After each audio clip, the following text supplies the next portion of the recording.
let's hang on for a minute and see what we For any time you want. can we call the meeting to order with, we do have a quorum, don't we? Yeah. Yeah, we've got 3. All right, I will do so. Okay. Call the roll, please, Clinton. All right. Dale Priester, Here. Ginny Pelton, Here. James Bond, Here. Karen Goodman, not here, Marker excused, and Kelly has already sent an email to all of us that she wouldn't be here, so she's marked as excused.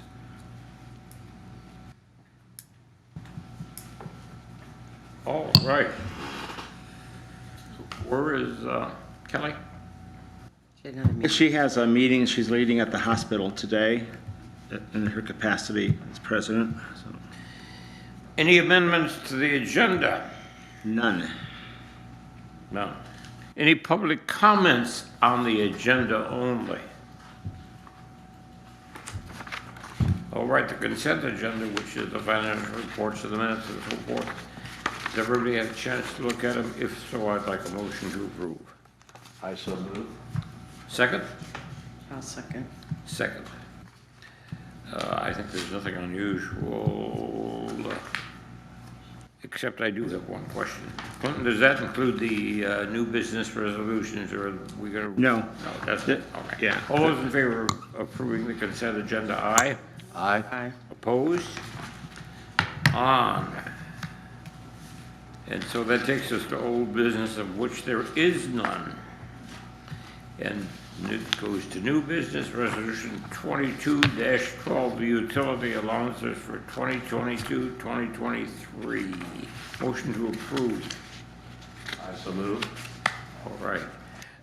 I just have a question on. Oh, yeah, if you'd second it, then we could have the questions, okay? But okay. All right. And your question is? My question is, how many of the residents are under the utility allowance? We have 48 public housing units at the scattered sites, so all 48 of those units are under the utility allowance. So they're under it, so they, I mean, no, you're asking how many are receiving it? They all receive it. No, but How you- it's calculated for them depends on their situation. right, so if their income is, their 30% is less than the utility allowance, then you pay the utility allowance. Right. Correct. So Yeah. what percentage are you paying the utility allowance for? Are you asking how many people are we paying it for? Yeah, how many units? We pay it 100%. If people have a utility allowance coming to them, we cut out checks at the beginning of the month and send it to the utility allowance, the utility company. So 100% of the 48 units you're doing that for? Yeah. Am I correct on how she's doing that? We are cutting, I believe there are 2 homes that we cut separate checks to the utilities. Okay, so only 2 out of 40. Consumers Only 2 and of them? yes. Everyone else still receives the utility Right. allowance, but the rent Is adjusted accordingly? Yes. Right, so, It's for those whose utility allowance makes them be in the negative on rent. right, So- that was my question, yeah. Okay. Okay, all right. And the utility allowances seem in line with the cost of utilities. The question answered? Yes, sir. All right. Any other questions? Parliamentary procedure always requires a motion and a second before discussions can begin. All those in favor of 2022-12 utility allowances, aye? Aye. Aye. Opposed? Resolution 2022-13, voiding of outstanding checks is just a routine thing. Move to approve. I so move. Second. How many do we have, Clinton? I'm getting back there. We have 1, 2, 3, 4 checks that we're removing. Can you explain this? I'm sorry, I don't know. Is this people that never cashed their security deposit? They've never cashed checks we sent to them. Okay, It could be anything from, the reason being is that is a deceased person without an estate, and by state law, we have to send it to them. I can't, to the person, and then it doesn't get cashed, or we send it to the family, and it doesn't get cashed, or we send it and people get it and they don't, for whatever reason, they haven't cashed their check. This doesn't remove it from being cashable. It just takes it off of our bank reconciliation of carrying checks that are outstanding, because they can cash those at any time. Okay. What happens to the funds? Does this go to the Michigan Sheets people? No, it stays with us because it's an obligation we will meet if the checks are ever presented.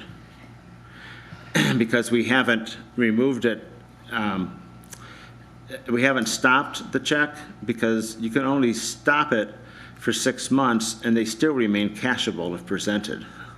So we don't spend the $45 or $50 to stop the check. We just remove it off the books for the bank reconciliation, knowing that they still could be cashed at some time in the future. I've yet to see one come through. I know that they're, for the most part, insignificant amounts of money, but if somebody comes along 18 months from now and says, you owe me $36, would we reissue this check to them? If they present the check, we cut them If they to the owe- bank. Well, what- The bank will honor it, and it will be debited from our Okay, that's account. not gonna- Yeah.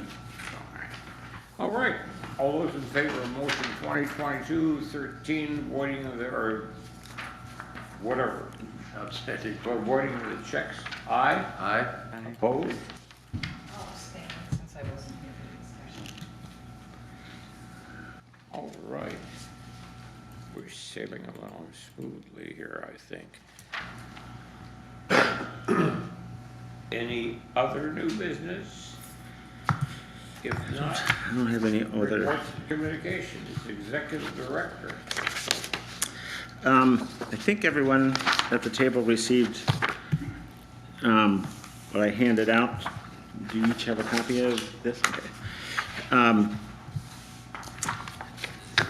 When a group of us appeared at the recent City Manistee Council work session, it was brought up, and I can't quite remember who brought it up, about the number of drug problems at Century Terrace. So Lindsay and I recently had a meeting with the Chief of Police, Josh Glass, and to discuss what we can do to facilitate further communications between our two agencies.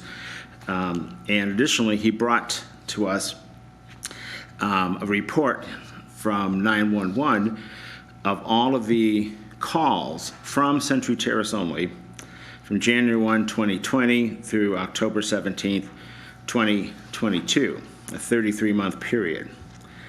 Over that period of time, there were 816 calls that were received from Century Terrace to 911. That means an average of 25 calls per month.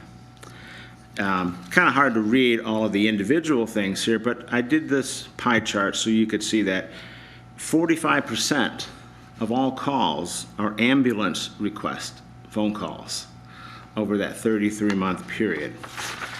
Now, if you flip the chart over, and you can see on the back, this is the raw data that we were presented.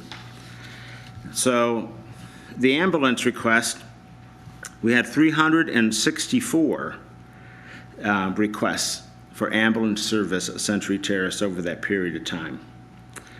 And then it drops down significantly to 50 welfare checks. Welfare checks are when someone calls and says, I haven't seen my neighbor, or I haven't seen my relative, haven't heard from them, and it's required by the state tenant-landlord law that we have to have an officer who can open the door, tell us to open the door, and to go in to check to see if the person is okay. And so over that time frame, they did 50 of those checks at Century Terrace. Then we had 49 suspicious situation, and that's sort of a catch-all that they put in on things. So the variety, from what I gleaned from Josh, that items that are put in there. We also then had 30 citizen assists. A citizen of the city of Manistee needed to be assisted, and they called 911. We had the police followed up on an investigation. I don't know exactly what, but they investigation follow-ups of 29, fire runs of 26. Oh, I missed lift assist, which is 39 during that time frame. They had 24 harassment calls, and then you can see all of the other individuals. The vast majority of these phone calls are what you would expect of a senior disabled building, in which seniors and disabled are asking their public services to assist them in their need.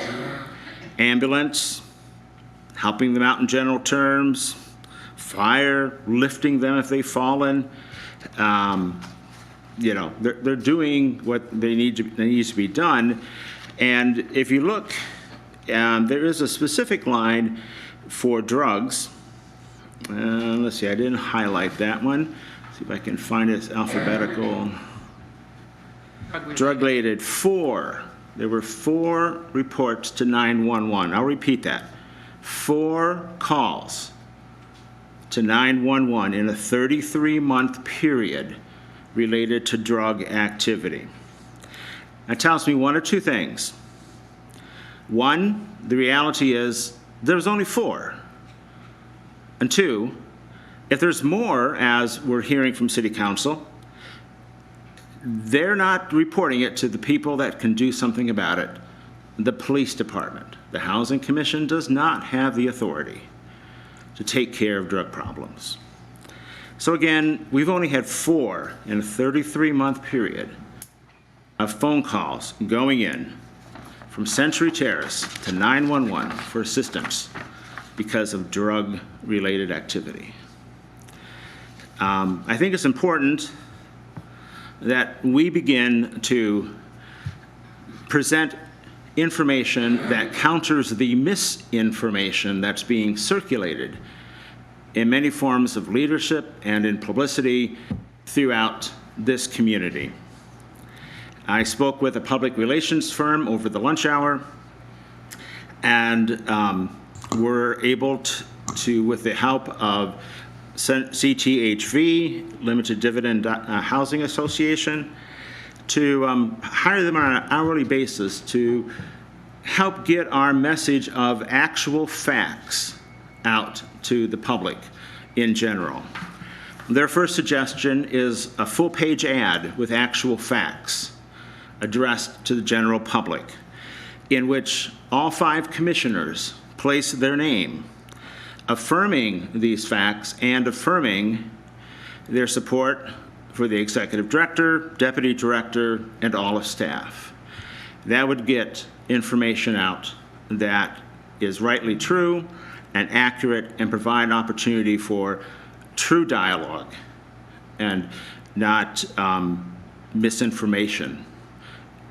So I bring that before you, this as evidence. We didn't create this. This was brought to us by the chief of police and recorded by 911. And bring before you an opportunity of how we might begin addressing some of this misinformation that is out there. So that is all I have to say today, Mr. President.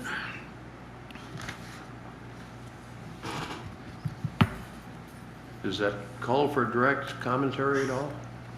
Does that call for direct commentary at all from any of the commissioners? Oh, you certainly can comment, but yeah, I'm done speaking, so yeah. Okay. There's nothing to say, James, go ahead.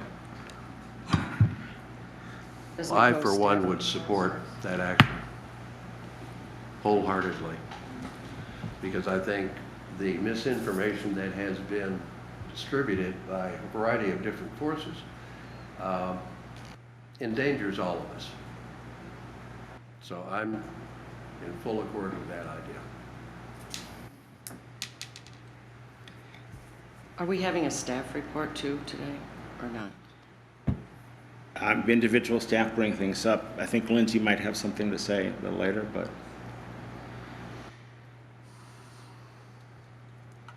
I'm not ready to support an ad like that at this time.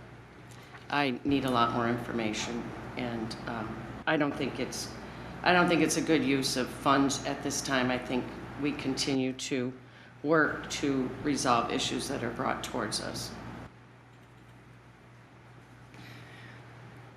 I still look at this listing, and in 33 months, at least 1.5 times a month, over 33 months, we had some sort of aggressive domestic harassment, you know, CPS being involved, so there's how still... does that weigh in the general public? I haven't had time to research to see how does that compare to all the runs in the city of Manistee. I'm not worried about all the runs in Manistee. Right now, I'm being asked to look at this. And so when I look at this, it's still a place where, you know, I understand there's, how many people live in that? Like a couple hundred people live in a... We have 119 units. Okay, so, you know, again, population-wise versus the amount of calls. Again, like Jenny, I'm gonna do some averaging and looking at this type of stuff. You know, in a very confined area, we still have assaults and harassment. I mean, 24 harassments kind of gets concerning about who are those people, and you know, I think more conversation with Josh is probably good too, because those are that's how, I mean, if that was my neighbor, I mean, we wouldn't tolerate this kind of stuff. So I'm looking at it from that bigger picture again, recognizing I'm not looking at all of Manistee. I'm looking at this population, this amount of people versus these. You know, 43 doesn't seem like a lot. However, these are aggressive behaviors. So it's concerning that that aggressive behavior is going on in that facility. And again, if it's an older folk, you know, it's like that would be kind of scary to have happening down the hallway from you. Younger people, you know, I don't want to categorize, but it's like, you know, might play into it. You know, so I'm just, again, just, I have to wrap my head around it. This is great information, and I appreciate that you spoke with Josh and got all this together, because there are a lot of comments about the amount of calls that are there. And you're right, you know, there's only a few that are drug related. And, you know, we don't know what we don't know. That's, you know, Well, a and bigger thing. it goes back to my point I made to the city council. Individuals need to call 911 when they are aware of it, because they need to get the authorities who have the right and authority to address the issue to take care of it. We cannot do anything towards any kind of eviction unless we have a conviction. That has now been made clear by the Department of Justice of the United States and HUD. We can't do anything without that. Josh now, on his part, when they have complaints that are filled out, because not all of these related into a complaint. These are runs. These are not complaints that were filed.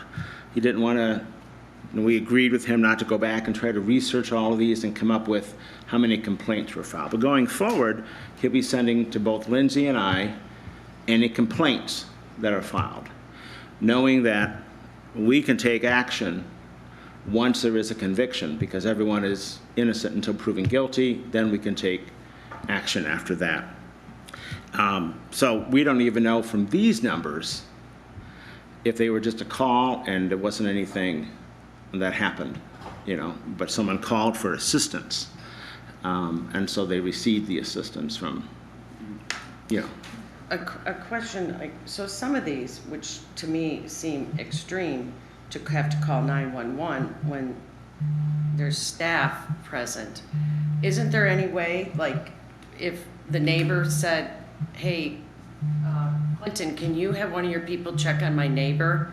Is that possible? Can they call the They can call us, and then we can call the police. We do not have the authority to interrupt anyone's peaceful enjoyment of their rented unit by state of Michigan law without the authority of a police officer who orders us to open the door. Well, I'm not suggesting you open the door, but you couldn't knock on the door and just say, everything okay in there, or, and then what about the lockouts?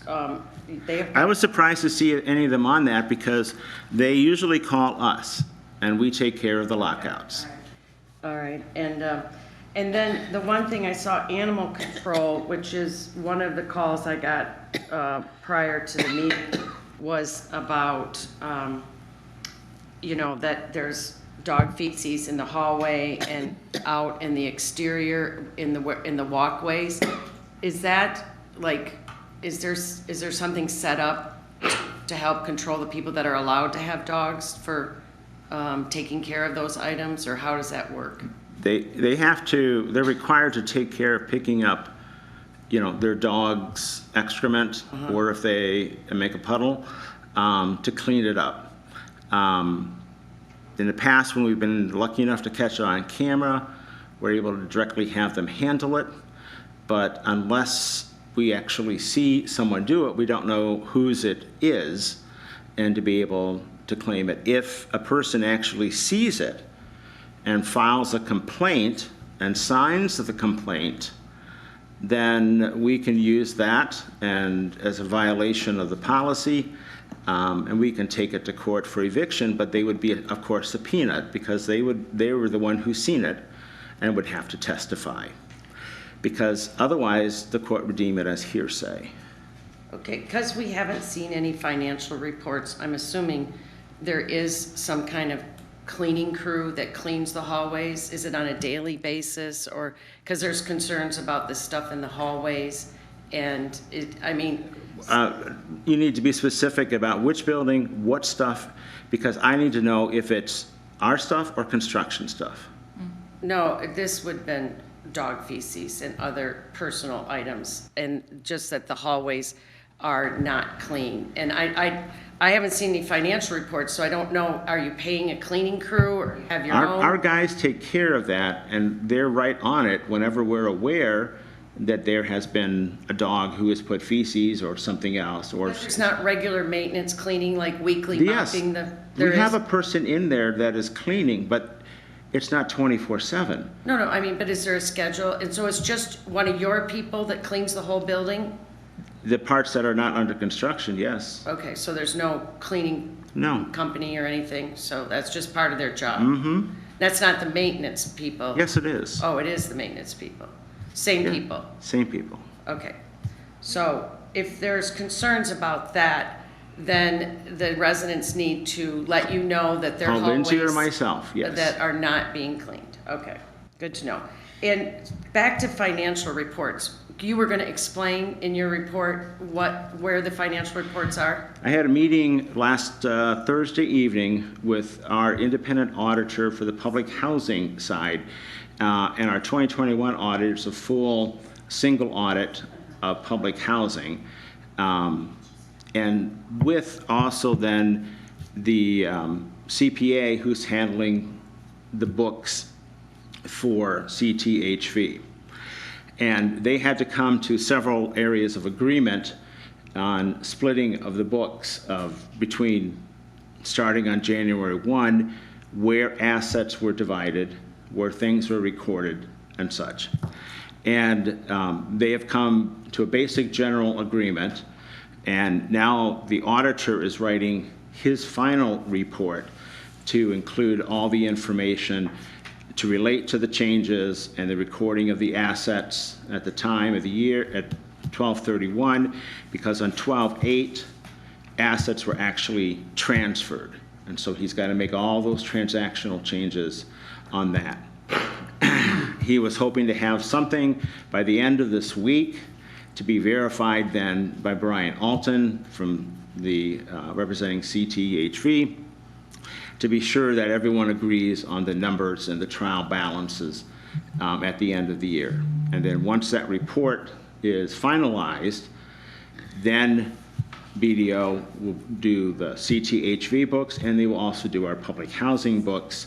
And we already have all the materials into BDO's accounts And so it only should take them maybe 3-4 weeks to get everything in, and then for Cindy and I to verify everything transferred correctly from QuickBooks into their system. But we were still waiting for the final determination between those who have the authority to make the final decisions. Our attorneys was involved in this discussion and such, so waiting for those final things to come. If you would like to speak to our attorney, I can give you her phone number. Or if you'd like to speak to our auditor, I will give you the auditor's phone number. It's just, I mean, it's a long time with no financial. I understand, Yeah. but I am presenting to you what is going on, and it's beyond my control at this point. So when you say December 8th, we're talking this past December 8th, This past December 8th. that we that's started when- to split the assets. Yes, that's when we technically split because of the closing date. So, and again, it's, you live in this, so I'm still trying to wrap my head around it. Great information, wonderful information. What do I have to do with that at the Manistee Housing Commission? I have no control over CTHV, correct? It's the management, it's the company, CTHV Limited, correct. Yep. So that is officially removed from the Manistee Housing Commission's responsibilities. Correct. Then it brings up other questions. Manistee Housing Commission offices are sitting over there at Harborview. Harborview. Do we rent that space? Are we paying CTHV for that? I'm No, still it's- trying to figure all this stuff out on, okay, we're there, but we're not there. We're given the impression, Yeah. I think I wrote you about did I write you about our logo on stuff that's being passed out to residents? Did I write that to you? I think I did. Residents at Century Terrace and Harborview get the Riverside logo. Residents of the scattered sites receive the CMHC logo. All right. Not that I don't care about, Yeah. I still care about Century Terrace and Harborview, but some of this, it's like, we're gonna be holding somebody else accountable. We're split, but yet we still keep being pulled in. In and I the don't know overall what we can do. contracts, it was anticipated, that phase 2 would happen, and there wouldn't be we should be far along on phase 2 at this point, but we're not. And everything would end up being one. But because of where we are right now, CTHV actually is giving the City of Manistee Housing Commission a lot of financial support. It pays 80% of all costs, 100% Century Terrace and Harborview, 80% of all labor costs and additional costs related to the public housing, which frees up public housing dollars to be able to maintain as best as possible the units that we have in the family sites through material expenses and purchases of things that break down, furnaces, water heaters, and so on. So the coverage of the bulk of the expenses being covered by CTHV provides a supportive arm for the Housing Commission as it's going through determining what's going to happen or not happen with phase 2. And if we decide not to do anything with phase 2 at some point, then there'll have to be further discussions about how it works, because you have us as employees, but 80% of our time belongs to those 2 buildings in that company. So, right now I'm trying to get us through the financials and get them all booked, because I've got 3 budgets to prepare before the first of the year, and I can't prepare budgets without knowing what has happened, this year. And then we have to do, the audit for CTHV is due in March by the IRS. So I'm not sure how we're gonna get that all done. But those are questions that need to be addressed, because Yeah. it's a very different show, I don't have the numbers in front of me, but we began working on the public housing budget alone, and it's a little more than 200,000 for everything. Savings No. or cost.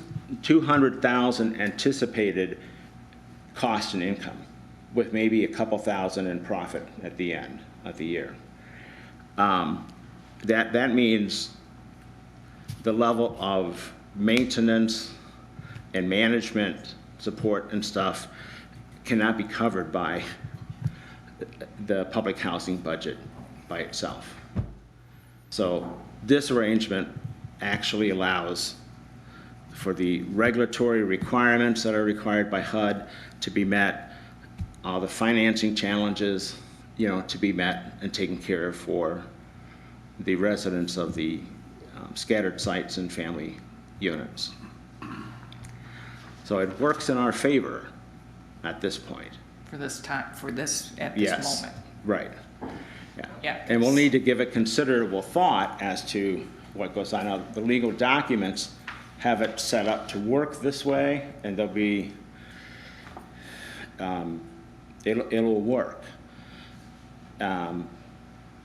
Probably no matter if phase 2 happens or not, except that phase 2 is going to end up with more and more, if things don't happen, more and more units that'll be taken offline. On 4/25/2023, it'll be the 1-year anniversary of 3 units that HUD had us remove from service. You have 2 years in which to modernize or restore those units, and the cost of those units are such that HUD's expectation is a RAD conversion. If we don't do that in 2 years, so by 4/25/2024, we will lose what's called the annual contributions contract forever. And what that means, we lose it on those 3 units. Those 3 subsidized units will no longer be there ever to be recouped for people at 30% of their adjusted gross income. We can't do that anymore. So we're getting close to a decision-making point. We've got a year yet, but if more units come online, they'll have their own, go offline, they'll have their own ACC anniversary that we have to be mindful of. Personally, I don't want to see any of our subsidized units be lost, because you just can't ever get them back, and I believe our community benefits by having them. Those are scattered site units you're talking about, That's right? correct. So everybody knows, these are not at Century Terrace and Harbor View. That's These correct. Scattered site. Right now, how many vacant units are at scattered sites? Just these 3? Those 3 don't count as vacant because they're offline. We have two. We have 2. Two vacant units right now. One is being leased and one is in the process of being leased. Okay, so we'll be at 100% except for these 3 units, okay. Correct. And last meeting, I think, or maybe the meeting before, you were working on the waiting list. Do you know the numbers on the waiting list at this point? I only know the numbers for the 1-bedroom and 2-bedroom. The 2-bedroom is at I think 30, and then the 1-bedroom is at, I think it's between 45 to 50. It depends on who comes off and who goes on, because it changes that every day. These are for any property, scattered or Century Terrace or Harbor View? The numbers I just gave you would be for the scattered site units, my 1-bedroom and 2-bedroom, because those are the 2 that are available. So those are the ones that we're working off the wait list. So. And then there's still 40 units with the transition at Century Terrace that are vacant, waiting for the finish of the construction, right? Yes, Yeah. They're still under control by HUD, under the relocation plan approved by HUD. Right, okay. Which means they cannot be leased until they're released by HUD Right. from the relocation plan. Okay, and one more question about Century Terrace. Do we have any idea when that second elevator is gonna get fixed? All I know is that construction is working on the modernization of the elevators there. That is under construction and under the control of Commonwealth Construction. And I do not have deadlines, nor am I responsible for reporting those. I don't know. But isn't it a safety issue? No, it's not. It's- One elevator is all that's required. No, I know, but if it's not, if it's, the contractors are using it, then, and people can't. One elevator is all that's required as reported by our fire marshal. Okay. Okay. So you think for our next meeting, we will have financial reports from? I will make no commitment.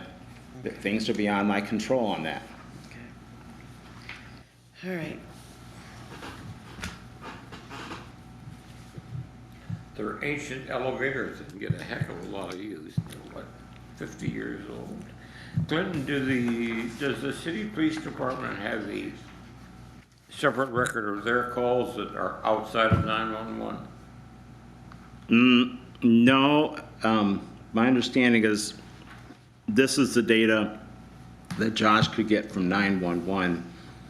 I don't know if they maintain an internal record of calls that just come to them on non-emergency, but I don't know. I don't know that answer. Because I'm sure there are calls X this list. Anything else, Well, sir? you know, it does remind me that Josh did bring up that he has calls like drug-related. He says, "Have you talked to the police, to Lindsay or Clint about this?" And they say no, and they won't give him their name, and they won't call us. So if they're going to call the police department, I guess, to complain, they should at least provide them with information that they can do follow-up with, you know, with that too. But he has the same problem with getting information from folks. People want to do things, we just need to have information that allows follow-up. But it seems like they're not calling you with the issues. So I guess maybe while we're working towards a more positive public relations is we need to think of a way that it's easier for these issues to be brought to yours and the staff's attention. Our phone system, if people call, will notify all staff members if it calls directly to their line on their cell phone. What about just an 24/7. anonymous sort of like a Dropbox with, We cannot follow up with anonymous. We have to go to court. We have to have people, if we're going to remove people, well, by... I'm not saying remove people, I'm just saying concerns. Dog feces in the hallway. They don't want to tell on their neighbor, whatever it is. It seems like They can call... it's an issue. If there's dog feces in the hallway, they need to call the 24/7, 365 work order line. A maintenance person will be there within the half hour to take care of it. If there is an extreme mess in a hallway, you know, someone vomited, someone, you know, we've had people drop red juice and stuff, they need to call that work order line. A maintenance person and myself, we're notified 24/7 about that. And we get those calls, and they take care of them. Let me point out, I just recently, being a resident, had an electrical issue, and I called, and 2 maintenance guys were there within 10 minutes. I took care of it. So, you know, again, the staff cannot deal with problems that the staff doesn't know exist. And That's why I'm saying there's a I appreciate your there's frustration disconnect. with it, but it's what it is. I know, but our job is to help resolve those kind of issues, and we have a disconnect. Yeah, but our job is also, and I was going to bring this up during Commissioner. You can on the wall, let's hear it. Can I do it now? This was a letter that I wrote to the mayor, which has not as yet been sent. Hang on, but it's in praise of you, Jenny. Have I lost it? No, but I'd love to hear it. Well, I had it just a minute ago. Well, let me go to the original letter then. Clinton? have you- During a, you raised a point at a recent meeting relating to commissioners not interfering with staff duties. And I believe her reference, this is directly out of a letter, a statement that I have not yet sent to the mayor. I believe her reference can be found in the Commissioner's Handbook published by the National Association of Housing and Redevelopment Officials, which states on page 53, and I quote, "Commissioners should not involve themselves in the day-to-day management of authority properties," end quote. Again, I'm sympathetic to your frustration, but we have guidelines that are set in place and processes that are set in place to do this. And we're also, in that same book, we're responsible for the safe, affordable housing of the residents. Absolutely. And if we have concerns brought to us that we feel affect that, then it's our duty to bring it up at these meetings. And I think we're caught, though, in between what Karen was talking about earlier and the fact that we're learning the management of a property that is no longer fully under our control. correct. And the more we educate the public about this and the more we dive deeper into this whole system, which is interesting to say the least of how it's set up, gives us a better understanding. That still doesn't take away from the residents of Manistee calling us as commissioners with their concerns, which I'm not a closed door. If they call me, then I'm talking about it. Do you direct them to call us? Yeah, I'm like, why aren't, people are afraid. So you'll say to the person, you need to call them. Right. Then Or- why don't you call one of us? Me? Why don't you call one of us and tell us there's an issue? Well- Instead of waiting until there's a meeting Okay, to I tell will. us there's an issue. I probably won't call you, I'll probably email you, because I get a couple hundred calls a day as it is, but I'll probably Couple email. hundred from our residents a day? No, from, like, I'm a busy realtor, Okay. all right, and so between the people that have concerns, and a lot of them have relatives there. It's not necessarily the exact person that's there. Or in some instances recently, it's caregivers going in to take care of people that are calling me with concerns. And so, I mean, Clinton, we're a small town. We No doubt. care about all of our people, and if something's not right, we want to make it right. Right.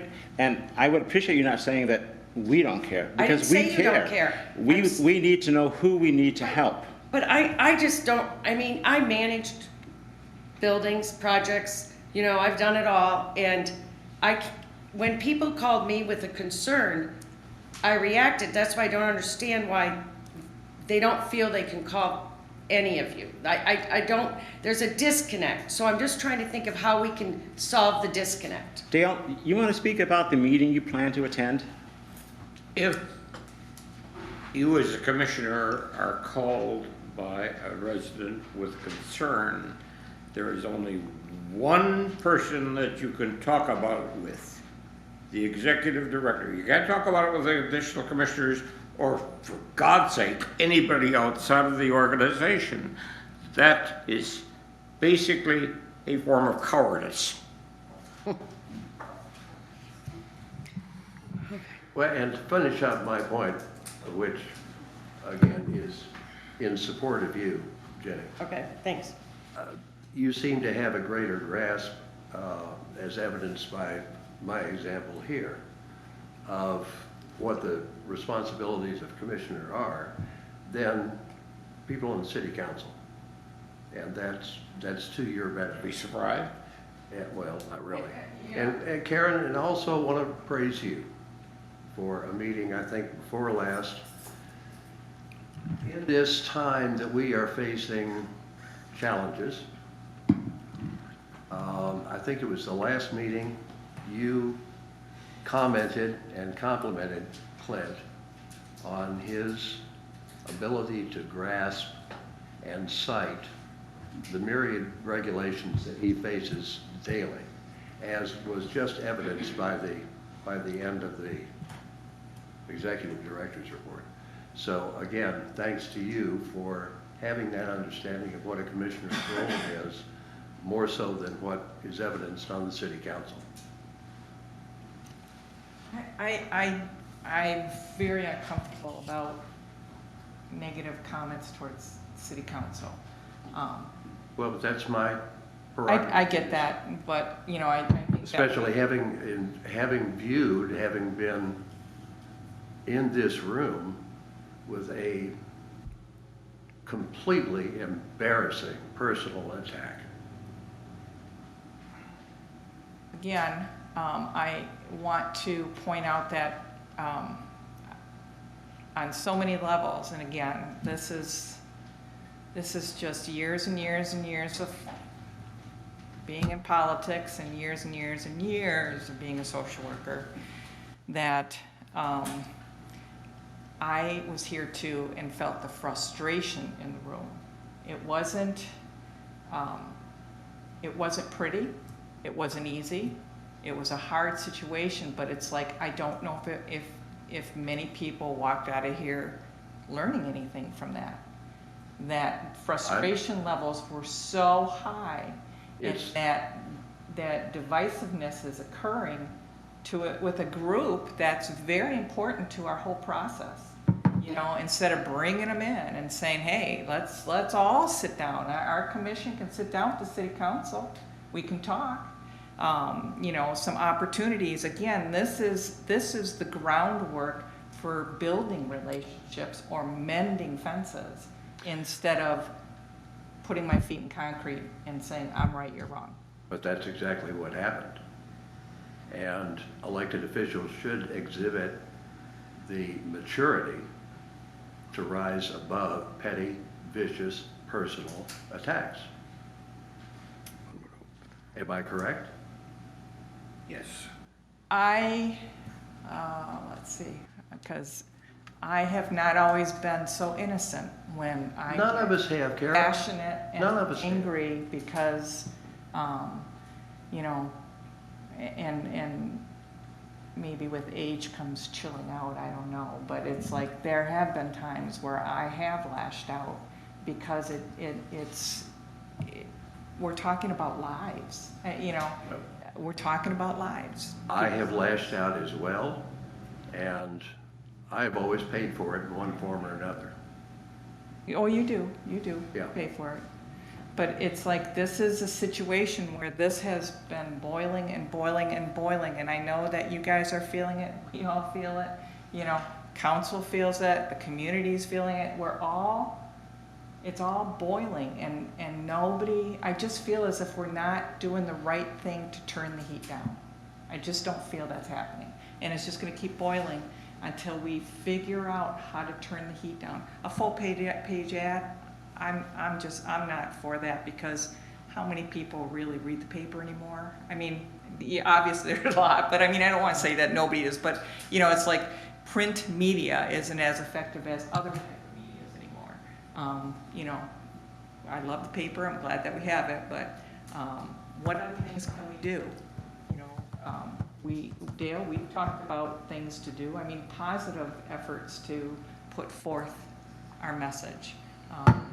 If we could maybe get the community room open and we could have a, you know, resident gathering or something, and people could share Cider and donuts. cider and donuts, share concerns, share positive, negative, whatever, but feel maybe they were in a comfortable space to talk about things. Just an idea. I mean, just like, are we close to the community room being available?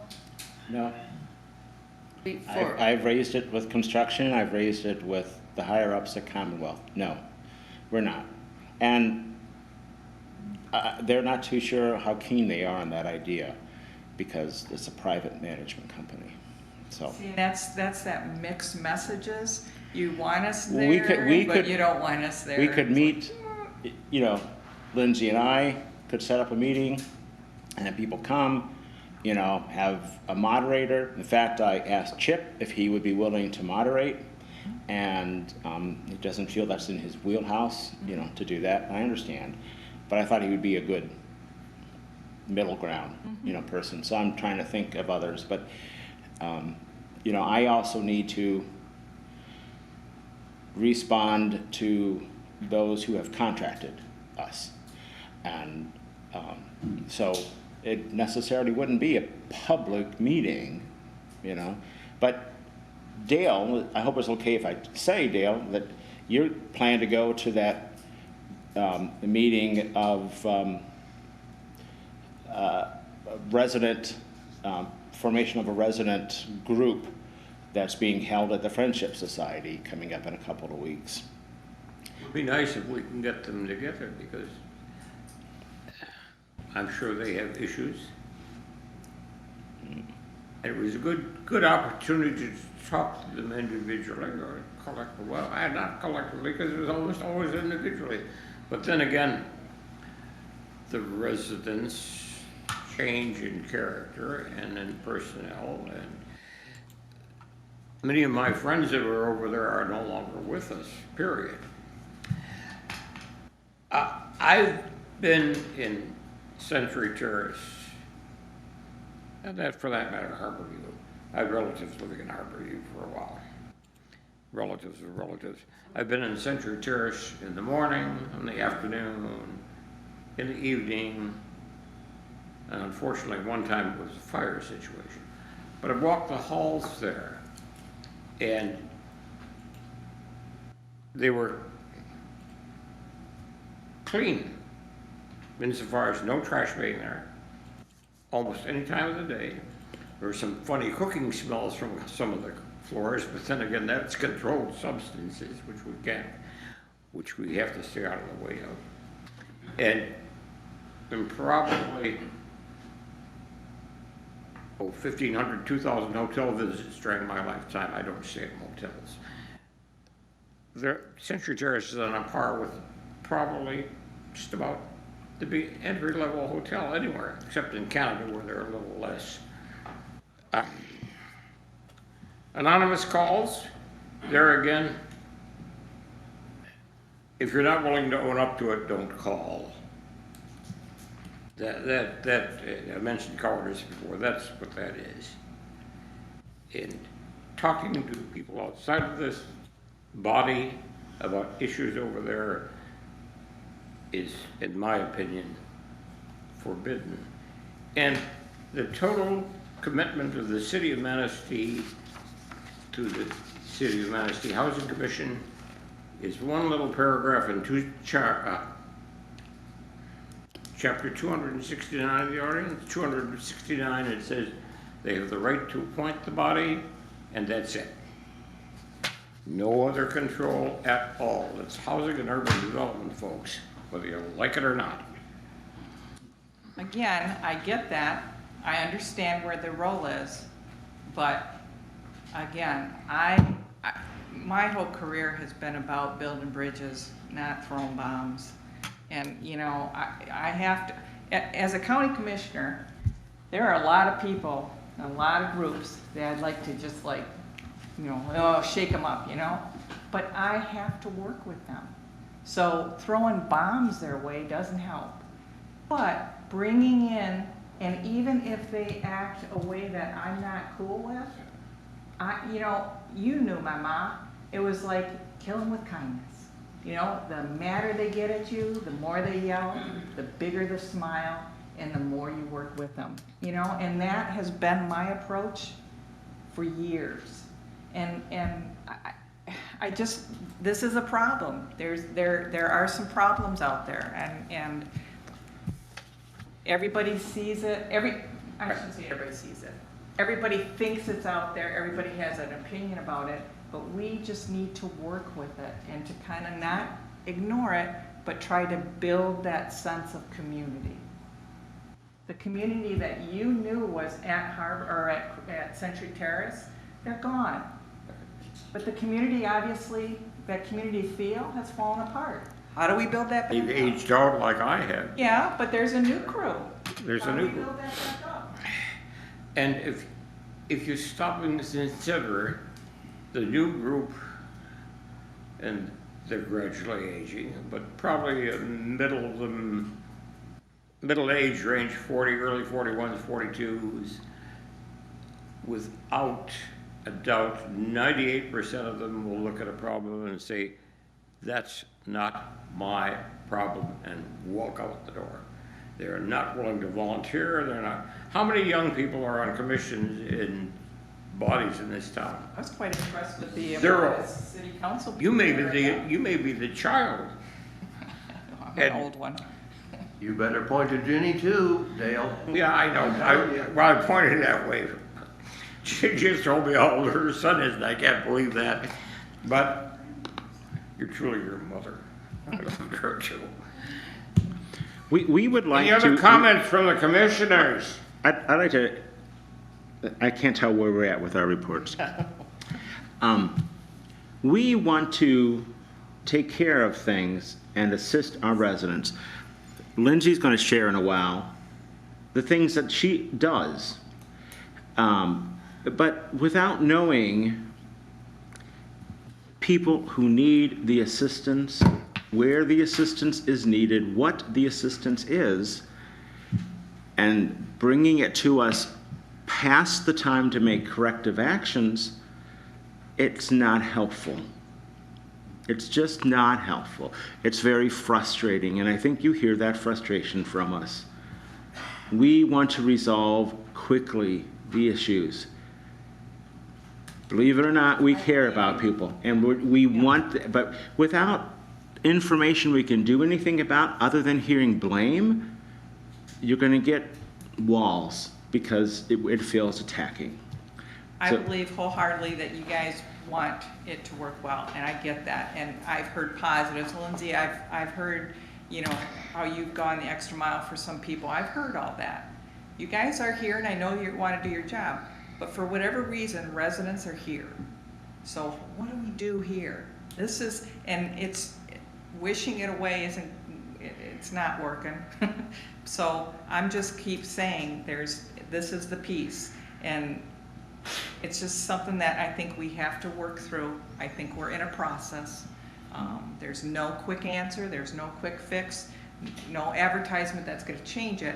It's gonna be a process. And I think conversations like this is a good place. And I think, you know, you talked about hearing and what Lindsay's doing too. I mean, these are things to just encourage and hopefully build back a community.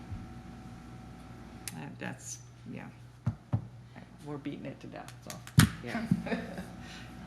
So, next. Lindsay? Well, I just prepared something. I'm not a very good public speaker, so I'm just going to kind of read off what I prepared. I left the last meeting a little unsettled as far as like the customer service, you know, aspect of it. I want the board to know that I take great care in what our residents say about us and what is happening to them. I would encourage the board to refer our residents back to our office if they have issues. If we can't help them, and if we don't know, then we can't do anything about it. A resident is never turned away from making an appointment to talk to me. I've made myself available to read to residents, to reread paperwork for them, regarding their lease, give them the option to bring in someone for support, a family member, to help them understand anything that they're going through. I've set up multiple meetings with caseworkers from Central Wellness, Spectrum Community Senior Center, DHS, APS, power attorneys, payees, guardians, and many family members of our residents to help them understand what their residents' living situation is.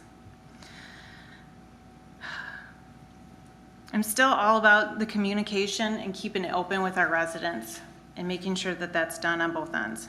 I never want my residents to feel that they can't talk to me. I don't want them to think that I'm intimidating or unapproachable. I worked my whole life in customer service and I take great pride in my work. I have many residents that tell me that I've helped them, that they trust me, and that they know that I care.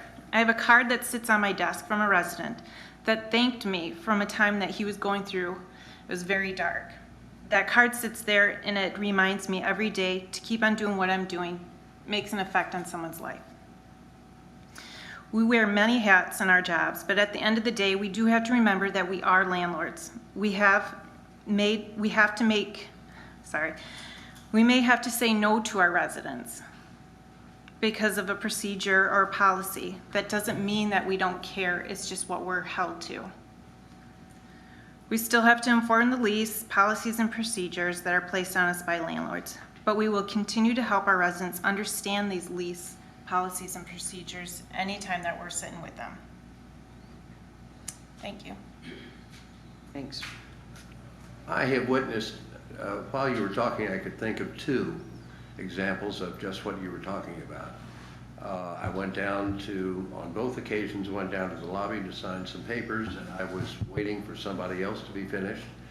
And one of them, one of the gentlemen down there who was also a resident, I believe at Century Terrace, was extremely abusive, was raising his voice, and Lindsay is the one who calmed him down. And I've seen that happen before as well.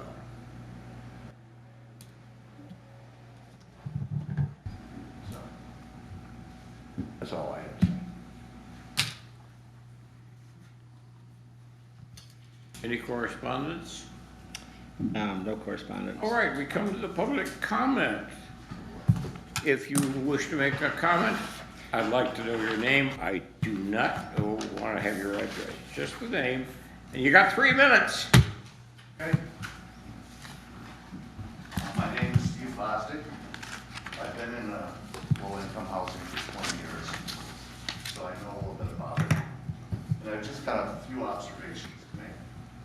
Clinton, when Karen asked you about the Housing Commission, having nothing to do with CTHV, is not CTHV an instrumentality of the Housing Commission? We don't answer questions during this time frame. Okay, and also in that, Riverside is an instrumentality of CTHV. Don't answer it. Another question I have is who employs you? If Manistee Housing employs you, why do you work for Riverside or CTHV? The other thing that's come to mind is it seems like the problem here is in Century Terrace and not Harborview. And I have heard a lot of scuttlebutt from different residents that the peons live in Century Terrace and the good people live in Harborview. And one question I would have is when you did the RAD conversion in Harborview, did every renter get his apartment back? Because that has not happened in Century Terrace. And if in fact you're stacking Harborview at Century Terrace's expense, that's called steering. And the other thing I'd like to bring up is there are more ways to fix a problem than threatening eviction. If there's a drug problem, when I was in business, if I had a drug problem or someone came to me, said that this apartment's got a drug problem, I went right to the apartment and knocked on their door. And the only thing I had to say to them was, I don't know what you're doing in here. I don't want to know. I just want to tell you, they're watching. And the drug problem cleared up instantly. You don't, to tell your residents not to call you, but to call 911 is ridiculous. That shows that they're afraid of you to start with. They're afraid because you don't work through problems. It's either yes or no. Yes, you're with me, or no, you're evicted.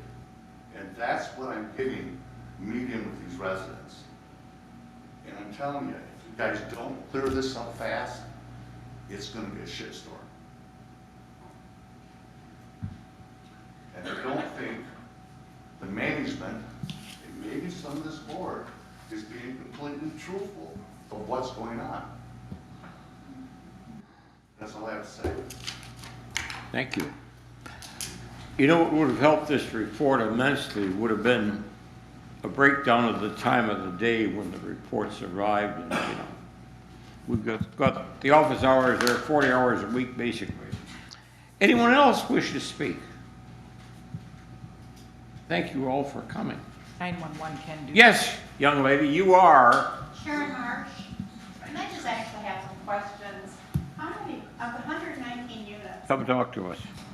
Pardon me? Come talk to us. I am, I guess. Anyway, of the 119 units, how many are one bedroom? In Center Terrace, how many are just a one bedroom apartment in Center Terrace? 114. Of the 119, there's 114 only one bedroom? Correct. There's Okay. 5. So then there's Two 5 bedrooms. two-bedroom? Correct. No three-bedroom? No. We have 114, one bedroom. How can there be children living there? Families living there? My impression is children are not supposed to be sleeping in a bedroom with their parent. If there's a boy, girl, there needs to be a bedroom for each one of them plus the parent. I guess that is very confusing to me, especially when this building specifically built for seniors. Now, I do understand when they lowered some of the ages down to like 40, I don't even know if it went 45 and I know 55, for people that were able to take care of themselves, but slow in many ways, but they could still manage their cooking and their cleaning without any help. I truly do not understand how in 30 or less years, Center Terrace, that was looked up to, had a waiting list because seniors wanted to go there. How did it end up to be the black mark of this town? I don't know. That's all I have to say. But I hope something happens positive to that building and to the people that need that space to live in a safe, respectable manner. Thank you. Thank you. Yes. Okay, my name's Margaret Boyd, and I don't live in Century Terrace. And you are? Margaret Boyd. I don't live in Century Terrace, but I have a relative that does. What's that lady's name right there? Ginny. Jenny? Yeah. Did you ask Clint who cleaned the hallways and that stuff, and he told you maintenance? Yes, he did. Yes. Well, there is a person, 3 days a week, that does that. So that wasn't true out of your mouth.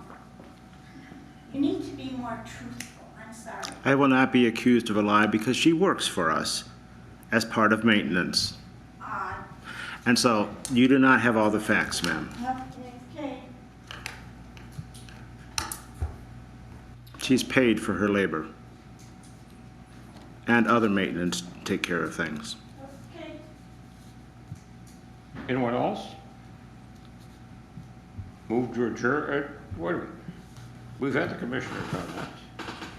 The next meeting will be Tuesday, November 15th at 2 p.m., first day of hunting season. I'm not gonna be gone. Seconded. All right, we stand adjourned.